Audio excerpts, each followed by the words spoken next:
We're going to go over some pretty general filler questions today. So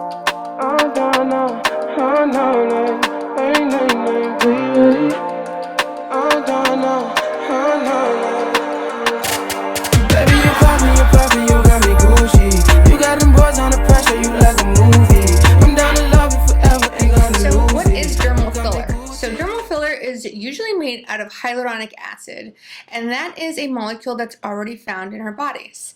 It's actually produced in our bodies and also broken down. I always get the question, can I see it right away, or do I have to wait for this to work? Well, the cool thing about filler is when you put it underneath the skin, wherever it may be, lips, nose, temples, cheeks, chin, you're going to see it right away. It's actually a little gel dermal implant, and it is a prescription that needs to be administered by a certified medical provider. That being said, it's a prescription. All prescriptions have an expiration date.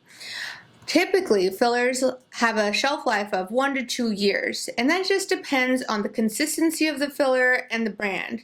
Just like any other prescription, whether it's antibiotics or pain medication or a topical cream. If it's a prescription, it has an expiration date.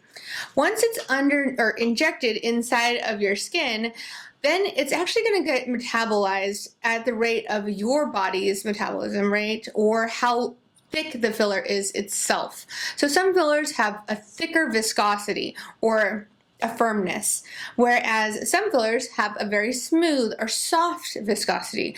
And those are the ways that we choose the fillers for each area.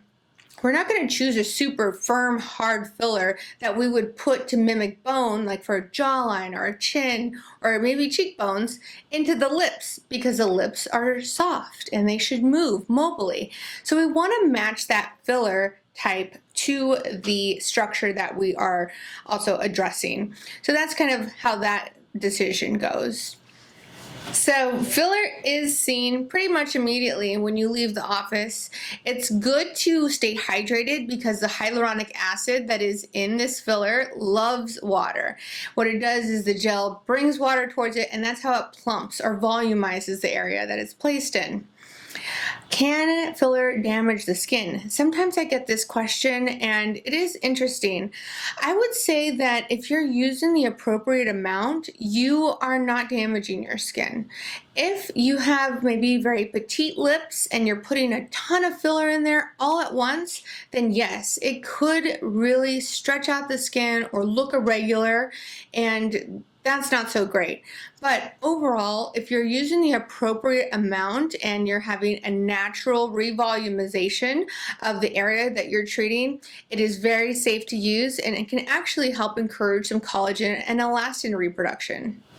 I before mentioned how dermal filler is made out of hyaluronic acid, and you may be thinking, geez, I have hyaluronic acid in my moisturizer. Why don't I just put on more moisturizer instead of paying to go get my face injected with something that I can put on topically? Well, that's because hyaluronic acid is actually a pretty large molecule, and that molecule cannot transcend through the skin by just application. When you put it on as a moisturizer, it actually sits on the surface of your skin and also holds on to that water, so it makes you look very hydrated and, supple skin. But for it to get underneath the skin and to stay there, it has to be injected. That can be done with either a sharp needle or with a cannula technique. A needle is pretty standard. It's the typical way that the hyaluronic acid can get underneath the skin all the way down to the bone, whatever level you're getting to. And a cannula is actually another advanced technique. It's not a completely sharp needle. So if you look at it, it would look like it's sharp, but it's actually blunted at the end. You have to make a little poke hole into the skin, and then the microcannula is glided underneath the skin through that little hole, and then the filler is deposited with that microcannula. These are different techniques that different injectors use. I like to use both, just depending on what area we're addressing and kind of the detail that we're getting into. I like to say that they're my different paint brushes. So whatever I'm trying to address, I use that particular filler, which is my paint, and then my paintbrush to make sure that I'm getting the right treatment for your individual face. So as a person coming in for treatment, it might be a little confusing hearing all these different names of products. There are quite a few, probably about 2 or 3 dozen.